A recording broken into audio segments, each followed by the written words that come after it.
Story 1. Concussion. Got my first at age 60. My memory was really good before, nearly photographic good. Now, I forget the names of people, objects, and almost anything. It's like part of my brain got locked up, and I don't have a key for it. Story 2. Trauma seems dramatic, but getting laid off really messed me up. Every day, waking up with a pit in your stomach. I still think about it daily at my current job, and it's been years. Edit. Reading all the comments is actually kind of cathartic. I appreciate all of you. Story 3. The lasting effects of a mental illness. Even after you have gotten through the worst of it, there will still be lingering symptoms, combined with the grief of having lost so much of your life and your personality to it. Story 4. Non-serious car accidents. When I was younger, I was with my grandpa and we got hit from the right at an intersection. No one was hurt in the accident at all. I went bowling like 20 minutes later.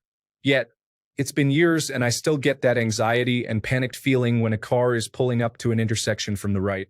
Story 5. Being a whistleblower.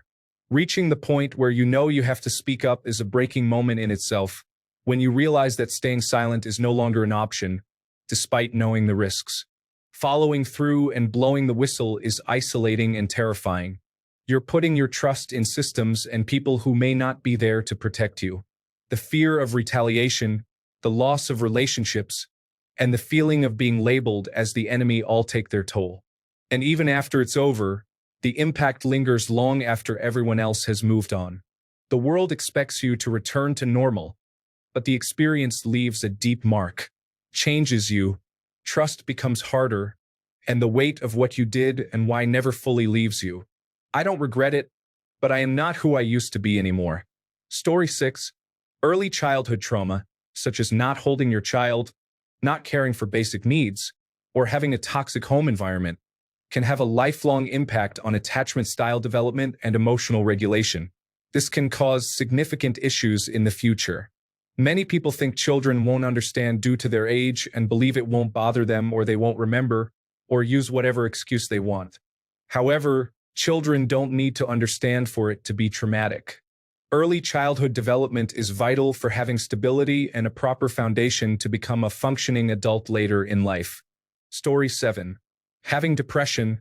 I am genuinely traumatized from the times I have been so close to leaving the earth on my own terms. The feeling is indescribable. I do not see enough people talking about how, after crawling out of that deep of a hole, it is genuinely so scary to think about it happening again.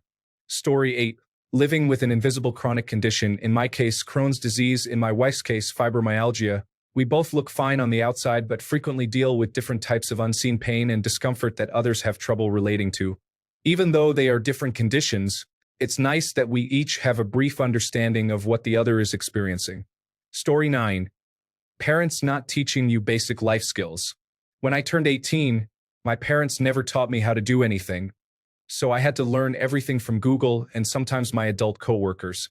Thankfully, I had someone there who taught me that stuff. Hearing about people's families giving them life advice and skills just hurts. Story 10. Being left out.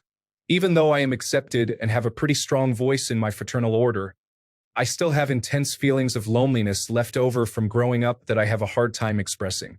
Story 11. ICU stays. I've been intubated twice this year, and ICU delirium is so real, so awful and scary.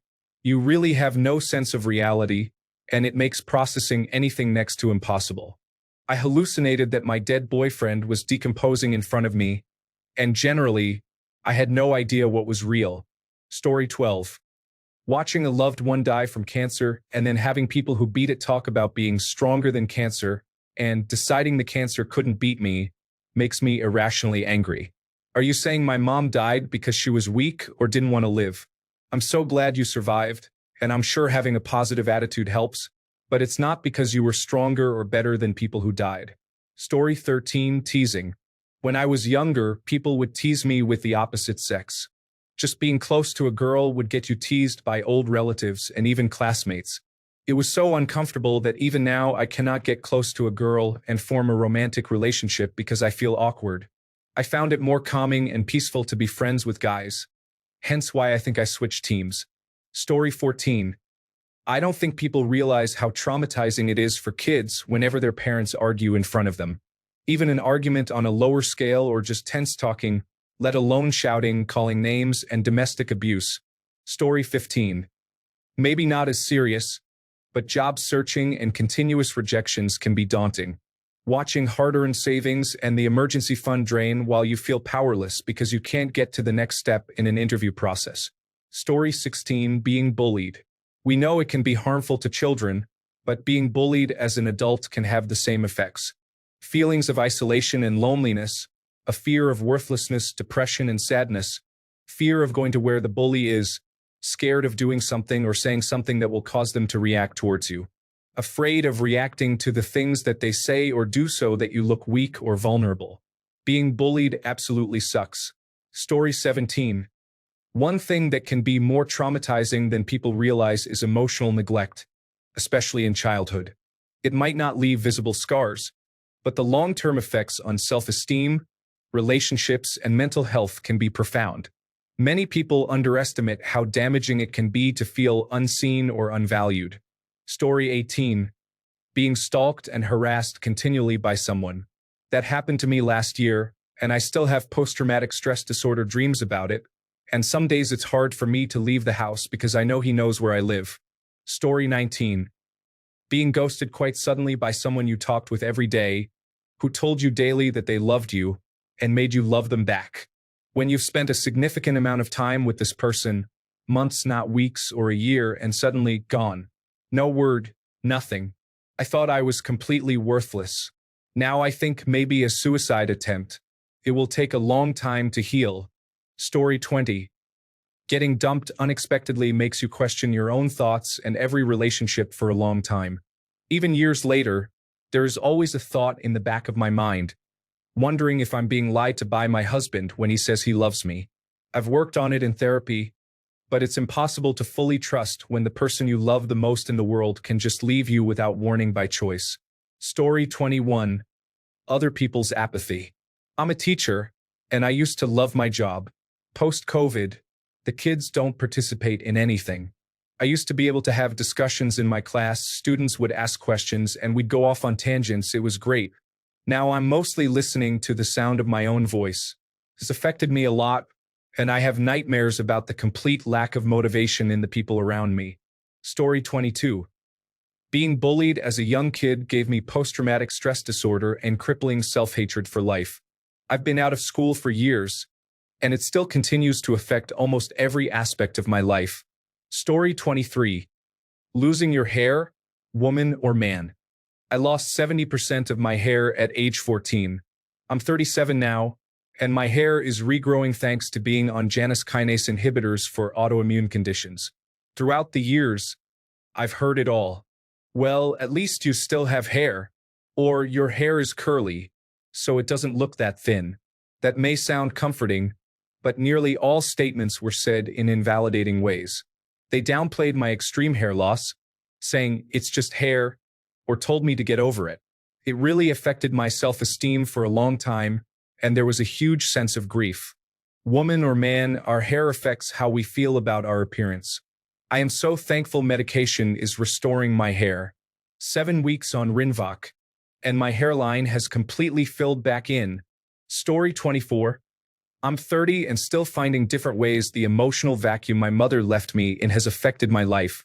I have already come a long way from the jaded view I had of life to where I am, and yet I still feel there's miles left to go. Story 25.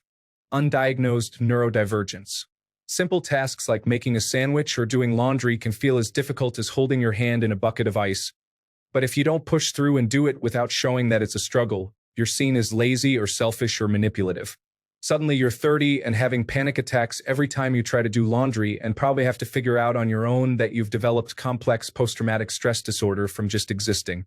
Story 26. Mexican cartels are often portrayed in movies as big, muscular Mexican men on bikes with bandanas smuggling drugs. Movies like We Are the Millers depict this image. In real life, however, they are not to be trifled with. They will kill people in the most gruesome ways, and nobody will ever know unless they choose to reveal it. Even the police don't want to deal with them using a 10-foot pole. Story 27. Being diagnosed with autism late in life. For years, I blamed myself for not being able to interact with my peers well and believed that I was fundamentally broken as a person. I didn't know how to articulate my needs and didn't have the self-esteem to ask for help, leading to severe mental illnesses that I won't get into. Getting diagnosed with autism and attention deficit/hyperactivity disorder in my 20s legitimately saved my life, but I still deal with a lot of trauma related to the ideas I had about myself growing up. Story 28. Infertility and miscarriages. Dealt with both. First, you are dealing with wondering why you cannot get pregnant and need to be happy for everyone else who gets pregnant. And then when you do get pregnant and start dreaming of all the hope you have for your little one, you find out you have lost them. It happens so often, yet it is still pretty stigmatized. And unless you go through either one, you do not realize how traumatizing it can be. Story 29. Layoffs. At least for those of us who weren't fortunate enough to be born into a wealthy and supportive family. Those of us who need jobs. And then the people who carry them out say, "It's not your fault. You did nothing wrong. It's not personal, just business." And go back to their secure paychecks. The people who carry out those layoffs and then say, "It's just business, nothing personal," and sleep soundly at night. Please reconsider your actions. Story 30. Ghosting. It leaves you wondering, what did I do wrong? You are overanalyzing the situation, and you will never know if it was something minor or major. I keep questioning myself a few years later. It's such a terrible move. Story 31. Among the top causes of post-traumatic stress disorder in America are 1. Military service. 2. Rape. 3. Car accidents. If you ask an American to imagine someone with post-traumatic stress disorder, it seems very likely they will imagine a veteran and not one of the other two. Story 32. When you realize your partner has not loved or even cared for or liked you, not just currently but for a very long time, after the realization hits, when memories pop up, you see them in this new framework and recognize all the signs. You even remember noticing things as they happened. Sometimes I would talk about it with that person. Other times I would just tell myself I must be overanalyzing. Story 33. Watching your loved one die from cancer. I know people say it's heartbreaking, but rarely do I hear people talk about how traumatizing it is. I watched my dad slowly die from cancer, and it took years to get some of those images out of my head. Story 34. Having your privacy violated and then being mocked for the things that were found. Over 20 years later, I still don't allow anyone other than myself to use my devices. Everything is locked or secured with a password, and every online account I use that even remotely has social features has every possible privacy option set to the maximum. Story 35. Chronic illnesses. People with chronic illnesses often come across as anxious, and those around them might say they are hypochondriacs, but healthy folks don't understand it. An upset stomach can easily turn into a gigantic flare-up that results in months and months of appointments and drugs. I personally have multiple sclerosis and psoriatic arthritis. Every multiple sclerosis flare-up has been going to sleep fine, then waking up with no sensation on one side of my body. Once, I leaned over and thought I pulled a muscle, and within 3 hours, it spread to my entire rib cage and nearly immobilized me for weeks. It is scary as hell, and we keep up a strong face most of the time. But you cannot understand how trauma-inducing it is until you go through it. Story 36. Trying to build back trust after being emotionally abused. Asking yourself if they are doing that again. Realizing it's happening again. That happy period where nothing is wrong, and the same cycle repeats. Story 37. Becoming severely disabled. You lose your job, house, spouse, friends, and hobbies. If it was due to a workplace accident, you might experience paranoia from them literally having people visit your spouse at work and trying to prove you are faking. You then face the same accusations while trying to get on disability. Story 38. Your spouse having an affair. Having done a little research, it seems there is a form of post-traumatic stress disorder that occurs with this type of betrayal. It doesn't just hurt, it takes a huge mental toll. Story 39. Childbirth has become almost a non-event in society. We just assume everything will go well, and it usually does, but even the most uncomplicated births are fairly traumatic. Story 40. Gaslighting. The real kind. You start to question your sanity. Then you think you really are going insane. Then you start getting physical symptoms as well that can't be explained. You go to doctors, therapy, psychiatrists because you need to get help before you lose it altogether. Then you cut the gaslighter out of your life and it all makes sense. But you're left with anger and a lot to process. And zero trust in your own judgment of others. Story 41. Losing shelter is traumatic, but I feel like almost losing shelter is bad too. I am still recovering from almost being homeless. The level of stress I dealt with during that time changed me deeply. I get irrationally angry when someone talks about housing in a nonchalant way. It changed me politically. And anytime a lease comes close to ending, I get incredibly anxious, even though I make more money now than I did back then. Don't worry, I'm in therapy. This is why I know how deep that period of my life went. Story 42. Stalking. Even minor cases. My grandma stalked me at my workplace, and I only saw her one time.